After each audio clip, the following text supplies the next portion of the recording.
Yeah, you guys, I've seen all kinds of slums in my time, but these are something else.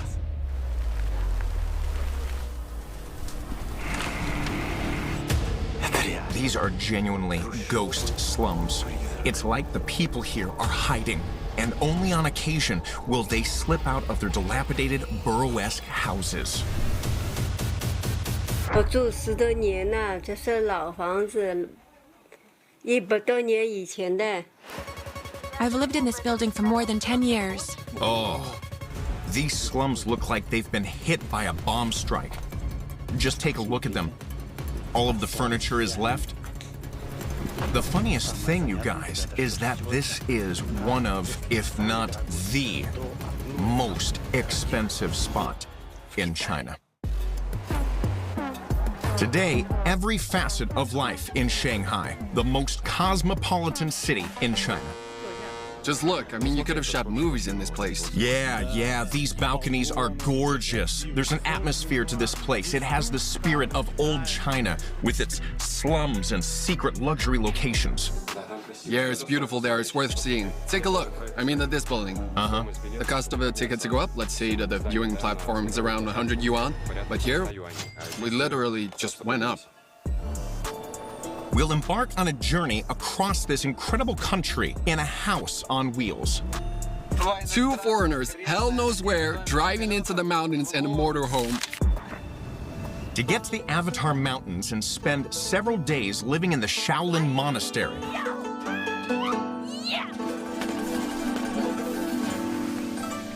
While the monks complete their morning prayer, I'm not allowed in there, and I can't film there anyway, but I'll tell you how to get to the Shaolin Monastery, where I almost wound up behind bars. Stanislav. Stanislav, 很长。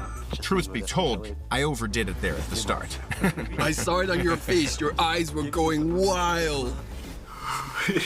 In the last episode, I showed you China's super speed trains. Now I'll show you the run-of-the-mill sorts. Here, guys, look, a standard cabin, 4 places, and, well, basically a familiar story from childhood. Oh, and the ticket lady. How and where do the Chinese travel to? How will we get there? How? We'll drive. We need to find someone who will give us a ride. Okay. Why the Chinese are afraid of their bridges. Come on, give me your hand. Come on, bud, come on, you can do it. No! And how the Chinese live way out in the sticks. So they create like a full-on sex fest. Well, that's what I was told at least. They don't all do it. This is going to be a completely different China. And as always, in a way that you've never seen it before. Let's go. Pocket rocket in my pocket, please don't make me pop it. All these boys just wanna copy the style, tell them niggas stop it. Whoa, whoa, it's my destiny, feeling like Latoya, like it found me my Beyonce, and she shotgun in the cockpit.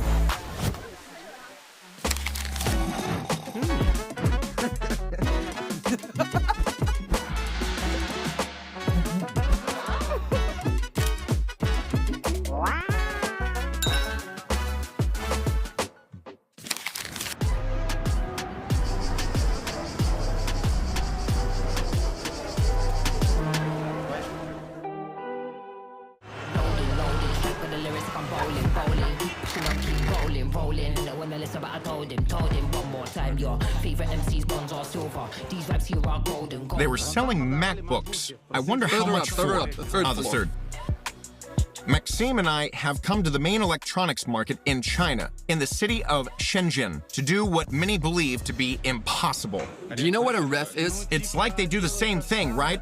But hang on, they can't do a legit version of a Mac, can they? In China, nothing is impossible. They can do anything here.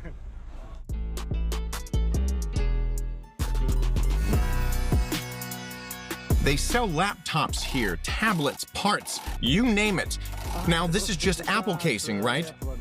But this might well be original casing, because they buy in original casing here. So that you can't tell them apart. Let's say you put together or bought some phone, you see you can pack it up in any box, and they have original boxes here. Ah. Original boxes with original stickers, even the IMEI's checkout.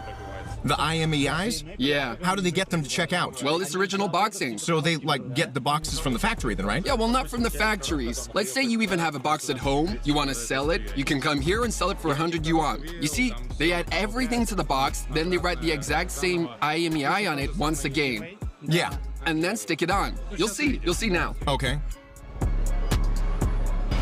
Our goal is to make a unique Frankenstein iPhone. To buy the cheapest, oldest, most beaten-up iPhone XR, we'll put it in the casing for a 14 Pro while replacing the camera and screen. And then, here's the real kicker, we'll package it in a 14 Pro box with all the barcodes and numbers so a potential customer will be none the wiser that this is, in fact, a ref, and from a really old model at that. Guys, we're making a deal here to do something incredible, an experiment with an iPhone, which I've never done before. So here's how we did it. Maxime took me to some trusted sellers. We haggled for a short while using a calculator. They don't shave a huge amount off the prices here, as due to the huge competition, the markup on all sales made is minimal. We settled on 1,900 yuan. FYI, at this time, a new 14 Pro was 5 times more expensive. The press release for the 15 had just dropped, but it wasn't on sale yet, so I couldn't do it with the 15. The guy showed us the casing, which he was then going to stuff the old phone into. He promised he'd buy the best accessories for it. Since this is far from his first rodeo, Maxime checks all the parts. So will the phone be there in the box? Yeah. And can they seal the box up? So it'll be like... Sure. brand new. We'll get it now.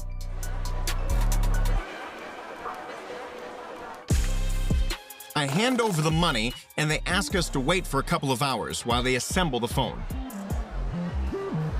If anyone is wondering and wants to know where we are, we're currently in an iPhone factory. Where they manufacture iPhones. And by the way, guys, they might actually make more iPhones on this market than they do in the real iPhone factory. Yeah. For sure. The market is huge, with multiple floors, and it's famous not even for its ready-to-use goods, but for the incredible variety of parts on sale. Cards, cameras, screens, all sporting different quality levels and prices. Here, you can solder into your old phone more quality parts from a new model, or the opposite. You can assemble a budget copy of the original using the cheapest parts. They sell iPhone parts here. And you've just paid money for this iPhone here. He's run off. Now he'll go and buy every single part. There are like 50 to 60 parts. And he'll make you an iPhone from them. So like a new iPhone using just the parts? Right, a 14 Pro. So now, what about a standard customer who could say, I don't know, he could buy an iPhone anywhere in the world, you know, on the internet? How can they check that they're not getting a soldering job from this market, that it's legitimate? It's really tricky. If you film it, I mean, nothing will happen. It's all good. But I always say as a warning, if you film in plain sight, then people can see, and more so in a place like this when, well, you know, you get my drift. Yeah.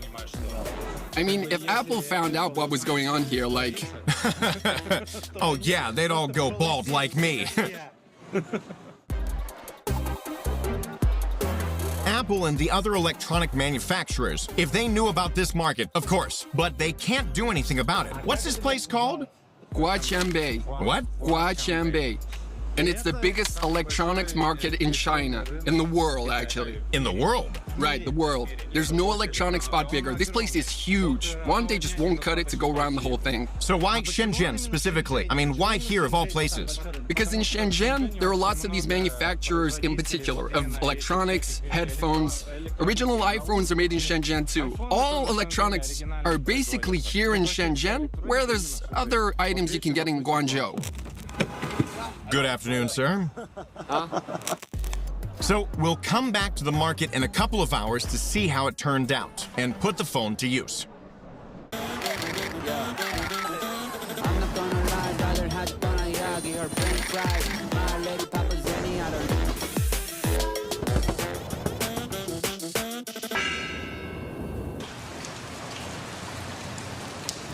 Iris, how do you say grandpa in Chinese? Evening. Dick. While. Yeah. Page. Yeah. Swallow. Yeah. Okay, so how about every evening Grandpa also wants to swallow the liquid from wild coconut leaves? 每夜爷爷也要验，爷爷验验。See ya. Pitya and Iris are a couple traveling around China in a motorhome. They're blogging the experience. Now, both were brought up as babies in a Chinese kindergarten, and I asked Iris to teach me the simplest words in Chinese. How do you say cafe americano in Chinese? Meishu. How do you say espresso in Chinese? 说 No? Not? 说 Espresso, coffee. How do you say coffee in Chinese? Cafe. Oh, cafe. Okay, that's good. How do you say McDonald's in Chinese? 麦当劳，麦 My 当 dang 劳 lao. yeah.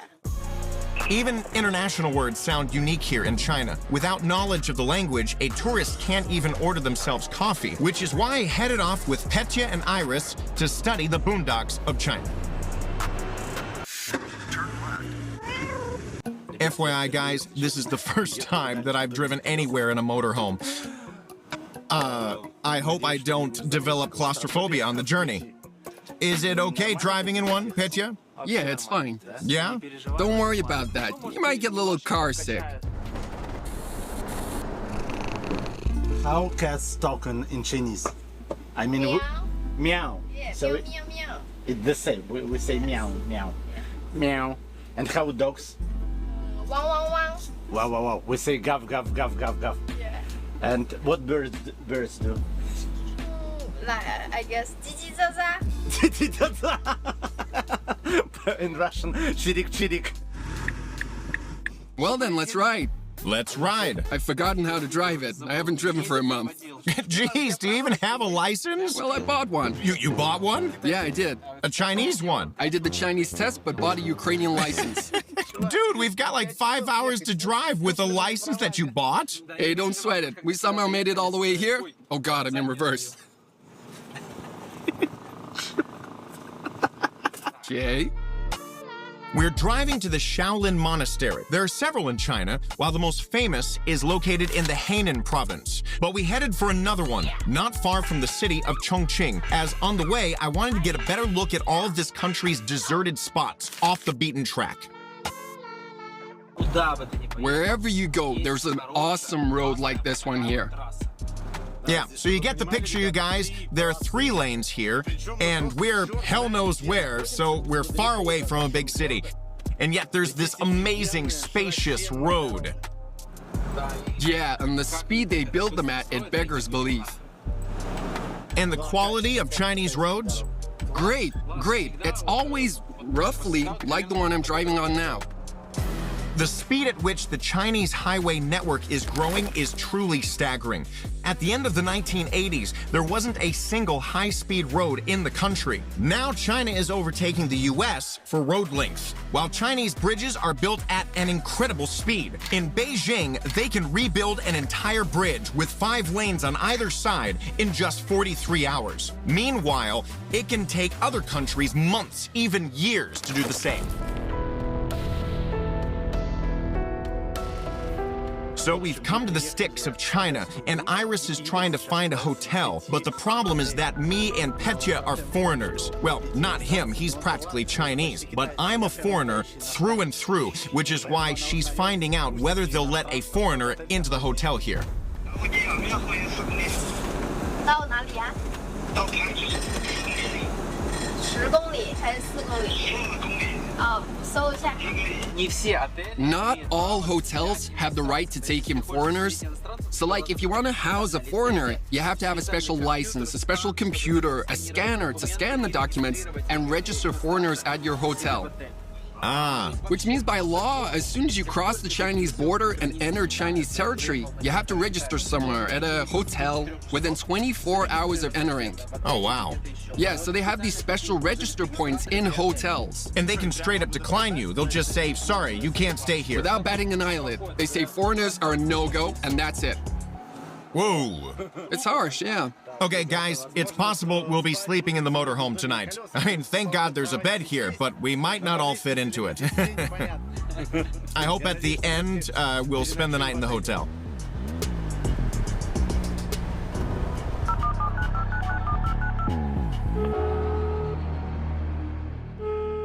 In some provinces, you even get cases where the hotels can't lodge you. You need to go to the police station to make some document, a registration, and with that registration, you go to the hotel. Sometimes this can take ages, for real, because the people at the station can't figure out how to do it. They scratch their heads in front of their computers, racking their brains about how to make a registration. And then you go to the hotel with the registration, and they're like, what the hell even is this? So that takes around 2 hours, maybe more to check into a damn hotel. It could be 3 if the station is far from the hotel. And it looks like we've ended up in that kind of situation. Strangers pretty much never come here, and every person on the street is turning to look at our vehicle. This is the middle of nowhere. So the roads don't look like they'll be good. In our country, we're used to the middle of nowhere meaning shitty roads. But here the roads are good, and believe me, this is the sticks for real. The roads are good, and even in this village, there's a KTV, a karaoke club. Yeah? This village has a huge number of restaurants, and this isn't even a tourist spot by any means. We're in the center, guys, practically right in the center of China. And there are literally no foreigners here. And these people have never seen a foreigner in their lives. When we got out of the motorhome, they were all doing this and that, pointing fingers at us because for them, we're something new and strange. Old people are dancing on the sidewalks.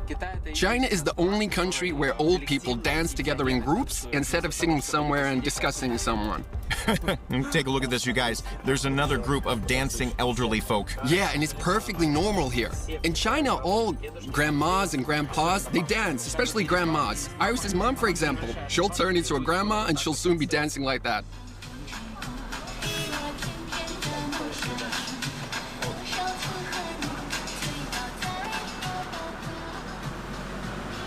You'll come across dancing like this in many parks, in all the cities of China, and in many other countries of Asia. Come to think of it, they say that exercise morning and night is one of the main reasons for Asian longevity. But there's one more thing that you don't know about these dances. Rumor has it that some of these, like, collective dances, they even end up leading to orgies. But I don't know if it's true.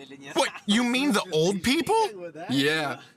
So they go hard. Well, they say that when they approach old age, all the shackles come off and bam, it begins. They just don't hold back. So they just create like a full-on sex fest. They just go for it. Well, that's what I was told at least. Granted, they don't all do it, but you get groups of people that are full-on like, we're gonna die soon anyway.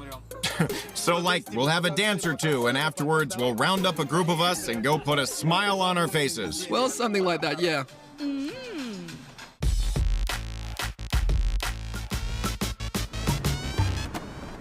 So guys, we stopped off in a small village to get a bite, and now you'll see how people react to foreigners.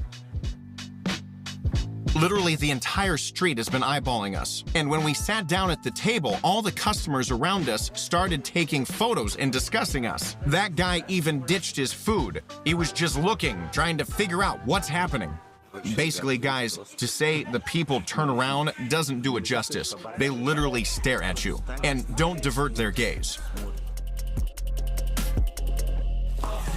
In China, they often provide dishes in packaging like this. But what's most interesting is it's together with a bowl and a pot of tea. And this tea isn't for drinking, but it's used to initially wash the dishes with.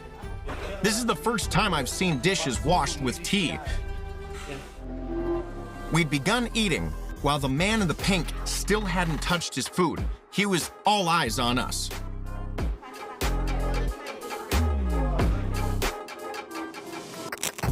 We reached the Shaolin Monastery when it was already night. Iris found the only hotel in the region which agreed to take me in. Guys, look what we found, a place to crash for the night.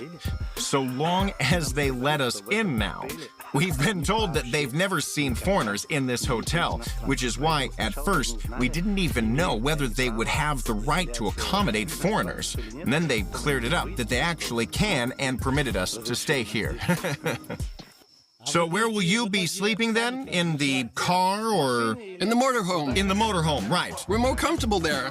Geez, we're far more comfortable there than in a hotel. It's already like a home for us. Okay, you've got me scared. The hotel's gonna be crawling with fleas, right? Well, it might be. I don't know.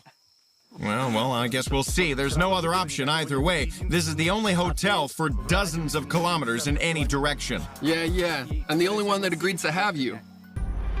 The owners offered us dinner, and it turns out so they could get a better look at us. All the locals in the region have swarmed here. It's like an attraction. A foreigner has come. Check it out. They're looking. It's like, hi there, Mr. Foreigner. I'm kind of scared that they'll start touching me. What will you have to eat? Let me have a read first. Let me read. Okay. Spoiled for choice, right, guys? It'll be a surprise to you.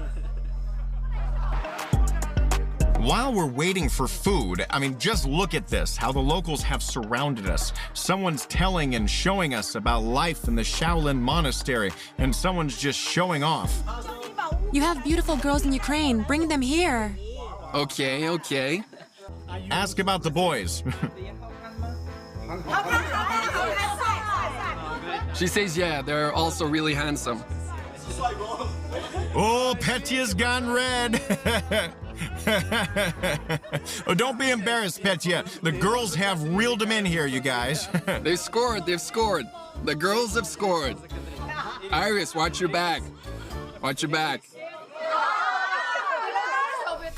Meanwhile, the owner had served literally all of the tastiest dishes he had in the restaurant. So, Stas, we're pretty much now in the ass end of nowhere. And from my experience, I'll tell you that in the sticks, in places like this, they have the tastiest food. I mean, for real now, the most authentic, the freshest, and we adore it. I adore eating in places like this. This spot is really dirty. We could literally go in the kitchen and it'd be a real mess. Nah, it'd be fine. But it's so good here. Let's go take a peek at the kitchen.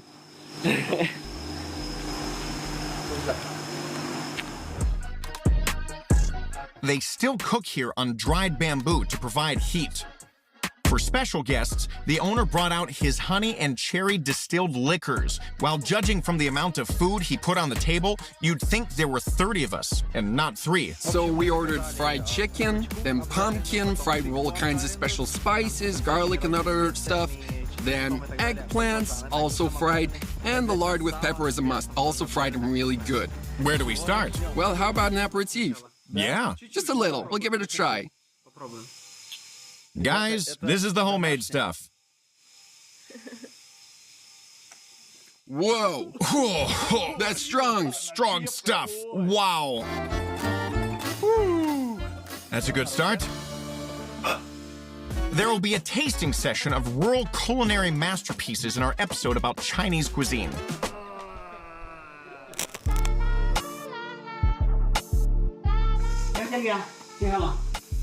Wow. Awesome. Guys, this is great.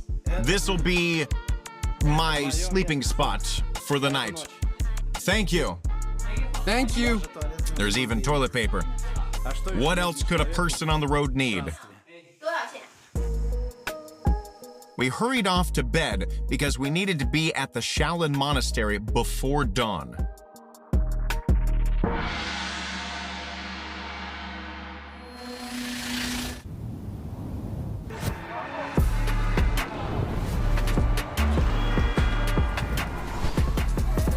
There you go, guys. The most picturesque view of Shanghai, of its eastern part, Pudong, the financial center itself. And for sure, this is cyberpunk at its finest, a combination of high-tech with all the glitz and glamour of the 80s and 90s. This is now the most recognizable view in Shanghai, which all the tourists want to use as a background when taking a photo of themselves. But only 30 years ago, this was a port region, a slum region, rife with poverty. It was only in 1993 that the Chinese authorities allowed the city to begin its economic reforms and open up a free trade zone. That was when they first began to build the Shanghai Metro, which is now the longest stretching metro network in the world. Although it's the longest, the largest in the world, the Shanghai Metro isn't anything to write home about. For instance, the trains don't have any carriages with split climate control, where some are colder and some are warmer and you can cool off or warm up respectively. There are practically no high-speed metro branches, and you have to go on a standard speed train, which, of course, takes much more time. It'd be much more convenient to travel on trains that go over 100 kilometers per hour underground. Also, at some stations, the air conditioning system isn't strong enough. Take the station I'm at now, for example. It's a little on the hot side. So I get that in comparison with any other metro systems across the world, the Shanghai Metro is wow. Wow, high-tech, mind-blowing, incredibly awesome. But when you've already been on the metro in Chengdu, Chongqing, and Shenzhen, you kind of come to Shanghai and you head underground and you're like, guys, is this all that you have to show me? There's only one high-speed branch open to the public, the train from the airport to the city. Construct sits on a magnetic pillow and literally flies at 430 kilometers per hour. And for sure, the super speed line from the airport to the city is awesome. Yeah, it's awesome in Shanghai. I'm heading to one of the largest slum regions in Shanghai.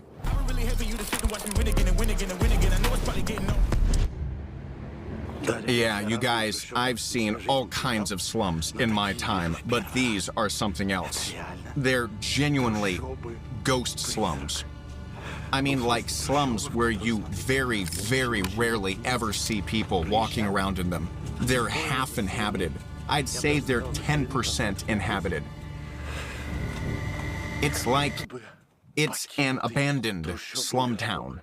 This region has almost been vacated, genuinely. They've been wanting to build an elite quarter on this site for ages, but there are residents who don't want to leave. A typical situation for Chinese cities. I mean, for real, the Shanghai slums look like they've been hit by a bomb strike.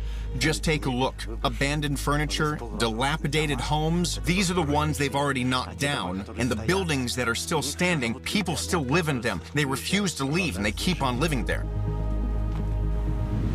You see, there's the hint that this was once a street. There used to be a building here, but naturally it's been demolished, whereas this building is still here, but it's also up for demolition. There are bicycles for rent just lying all over the place, these ones. People come here, and they leave the bikes, and that's it. No one ever bothers to come here and get them. There's some more bikes there. How many are there? It's like some kind of cemetery for rental bikes. There's another.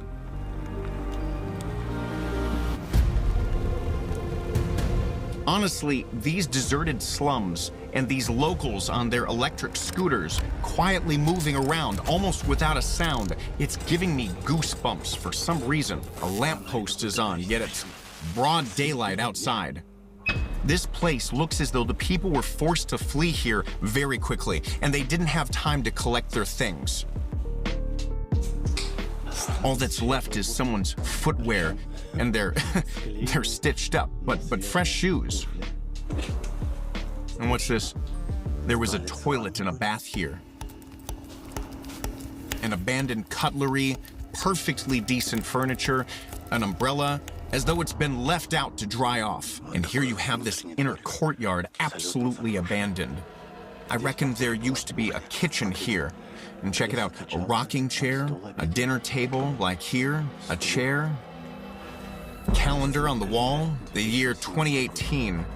What's funny is that the people who vacated this place, they didn't want to take anything along with them. So there's not only furniture here, but some clothes. There you've got some cups. This is a motorcycle helmet. Check it out, there are even some sauces left on the table.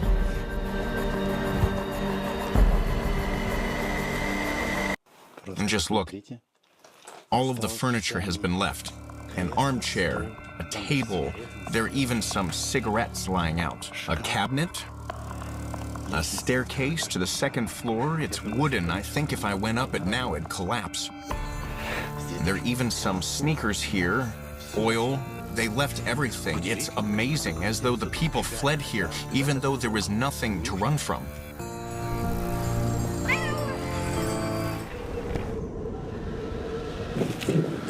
But of course, the most poignant feeling from these slums is, you hear that? It's the silence. There's not a soul. There are so few people. The slums are usually teeming with people. Usually a huge amount of people live in the slums, especially children. If it's, I don't know, India or Latin America or even Asian countries. But here, you just have semi-vacated slums.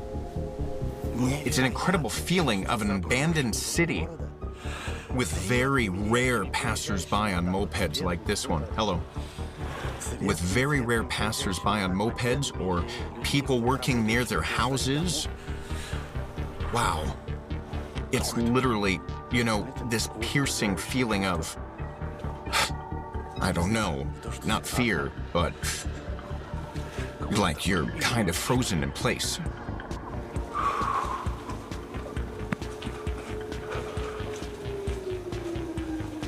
It's like you're wandering around ruins and, you know, like something is constantly following you. In China, you already feel like someone is constantly on your tail because even in these ruins, you see there are cameras above and there are huge amounts of cameras here, but there's an added feeling of being tailed here. I don't know how to explain it. It's a fascinating feeling. The funniest thing, guys, is that this is one of, if not the most expensive spots of land in all of China, maybe even in the world. And therein lies the secret of the abandoned dishes and furniture. Those who were evicted from here received millions of dollars in compensation. I spoke about the Chinese system of vacating slums in the previous episode, and that's why they didn't need to take along any of their old things. Those who remain here are haggling to get even more money. Also, people have their own mopeds here. These ironclad gates here, they're locked. Electricity is fed here, so these homes are never cut off from electricity. That way, people can carry on living here despite the conditions here not being the best, to put it bluntly. Hello, have you lived here long? 是啊，我住10多年了，这是老房子，100多年以前的。 I've been living in this house for more than 10 years. Whoa. And why aren't you being relocated? Wasn't everyone here relocated? For now, our building isn't being knocked down. It's 100 years old, and sooner or later, they'll take it down too.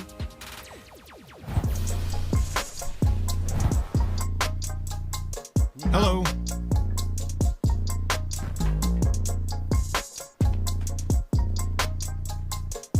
Well, there are people here, but they don't want to show themselves on camera.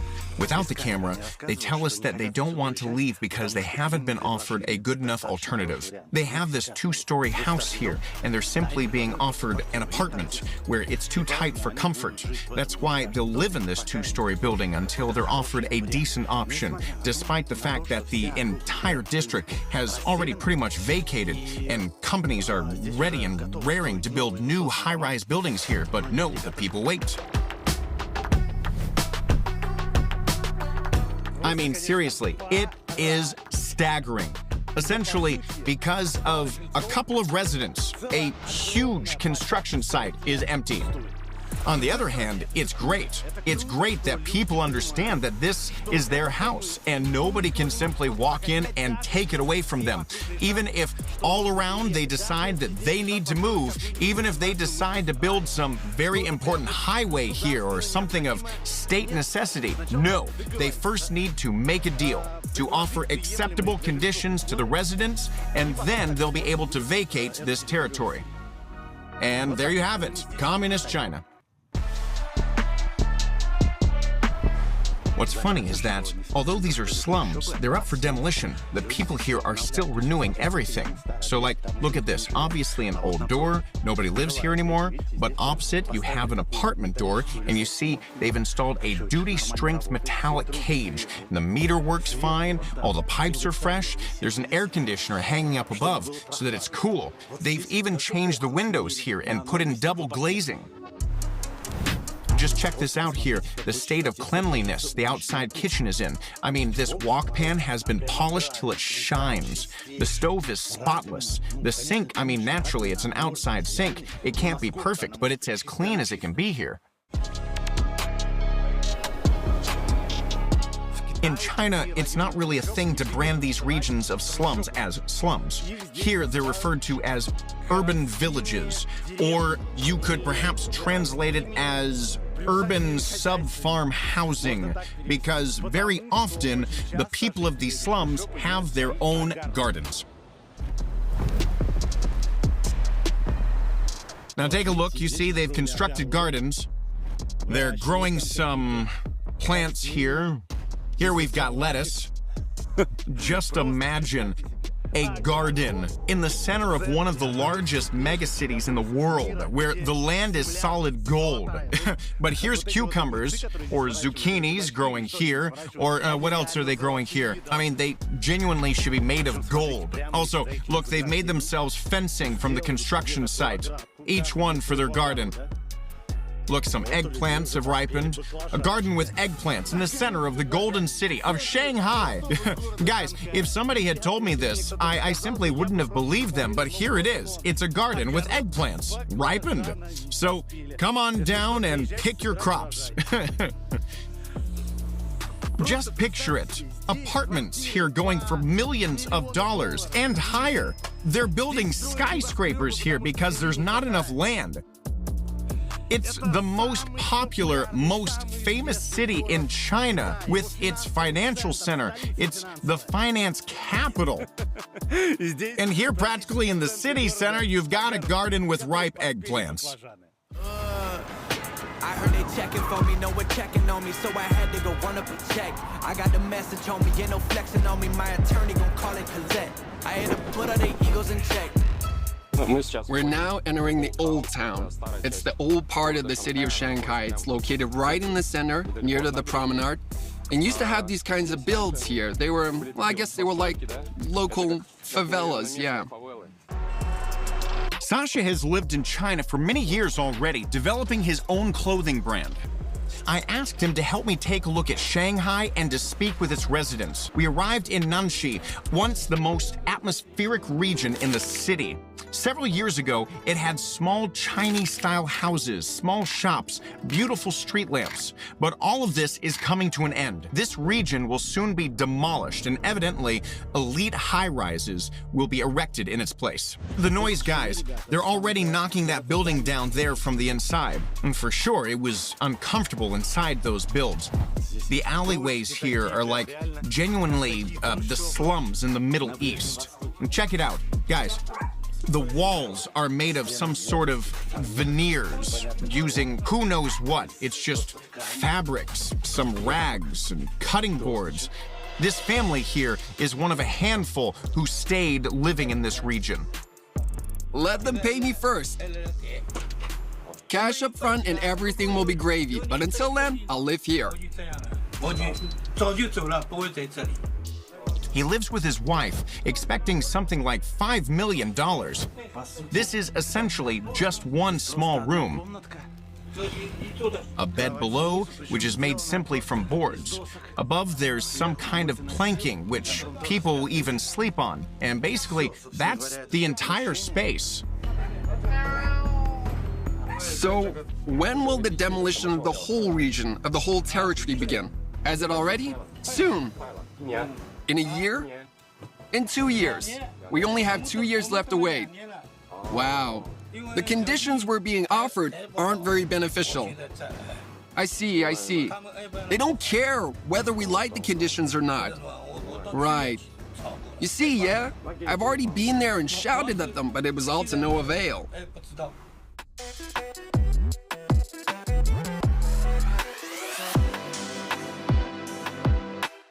Well, as I understand, this is one of the most expensive locations in Shanghai. Yeah.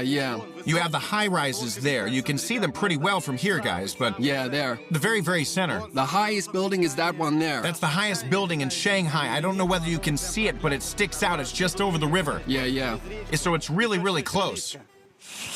So he said that he's already been living here for a year in these conditions because the government, naturally, they'll knock all this down, but they haven't given him an apartment yet.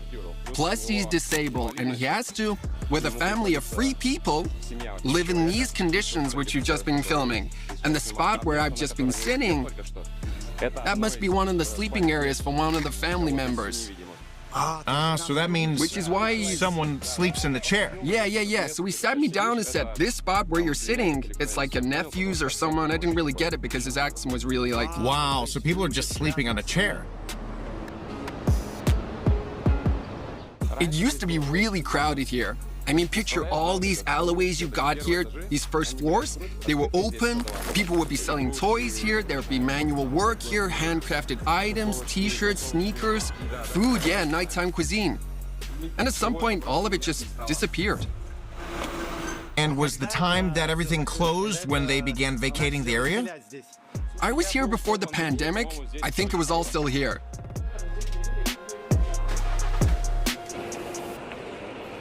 I mean, you could have shot movies in this place. Yeah, these balconies are gorgeous. There's an atmosphere to this place. Yeah. There's like this spirit here of... Even these signs, even they're like... Yeah, they're really old. The spirit of old China is here, in a way. What's funny, guys, is that here in Shanghai, seemingly the most avant-garde, progressive city in China, this is where the spirit of China has survived. It's maybe survived here better than in many other cities, because the other cities are radically being reconstructed. They've been actively developing. The new has quickly appeared while the old has been knocked down, whereas here, it's still survived. I mean, look, just take a look at this building. This is genuine. It's not some new build, not some knockoff done in the Chinese style. This is a pound-for-pound old Chinese build. But in the Chinese megacities, this sort of thing is all but gone. Paradoxically, the authorities in the large cities are now constructing showcase Chinese districts so that residents have somewhere to take a photo of themselves against a background of the real China. One of the most illustrative builds is in the city of Chongqing, which I'll discuss in detail later today.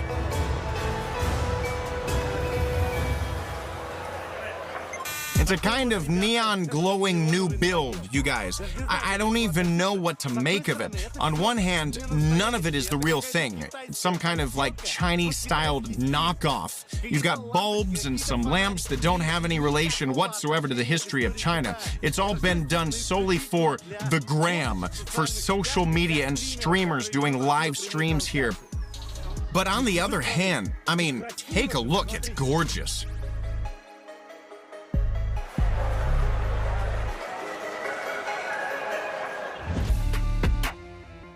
The urge to take a photo here genuinely is like a reflex. In these pseudo-antique Chinese cities, they're making pseudo-antique Chinese restaurants so contemporary Chinese people can be in touch with their ancient culture.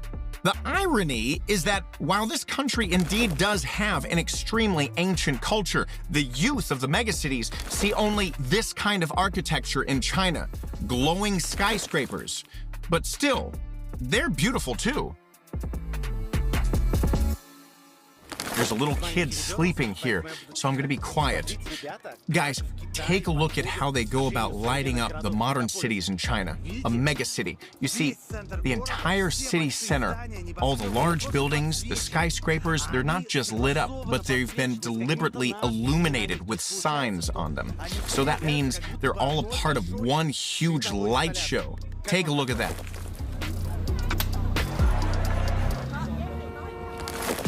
But to take a look at the true Chinese antiquity, you need to travel far away from the large cities. Swear I cannot do no wrong. Why I don't have much to say? All that talking on the phone, but you never making plays. Playing phone tag, you're it. All right, guys, we've come to get the phone that we ordered, but it seems they're trying to trick us. For a couple dozen bucks, we wanted to stuff an old beaten iPhone XR into the casing for a 14 Pro so that it looked like a new one worth $1,000. The casing fits, that's okay, no questions there. He'll finish it even though he's running late. The screen, however, he's trying to fit from a 13. The upper layer here. We didn't have time to swap it and look for another seller. Hey, it's a good thing that you spotted it. That's why I work in the goods inspection business. I always check everything. But he's gonna go do another one, and we'll need to check all that too. So, is it often the case that you've paid for something and then the terms change? Oh, always. That's why you have to bear in mind, I reckon everyone who's worked with China, they'll all confirm that in the comments, it's always like that. The seller is completing the assembly where we can see him. His hands are shaking. I mean, yeah, he's nervous. We've already been pressing him. The guy wanted to take us for a ride, so of course, we pressured him a little. We? Well, you.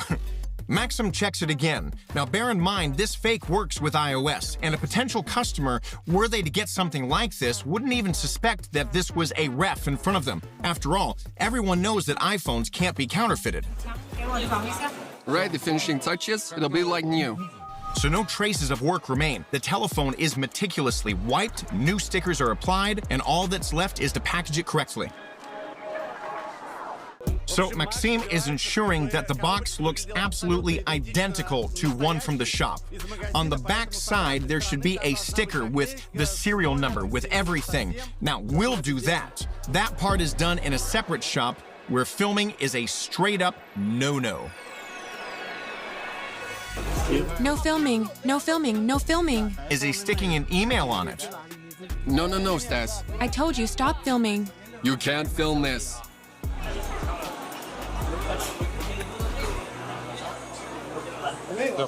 Let's go. The iPhone's ready. It's ready. Wow, let me look. No. Let me hold it in my hands. An iPhone 14. Guys, I've never seen anything like it. Thank you. Thank you. Maxime has already run away from me with the Quasimodo iPhone. This, guys, is the most customized of all possible iPhones. An iPhone XR in 14 Pro casing, made specially for us. I'm just gonna go examine this again. Let's go then.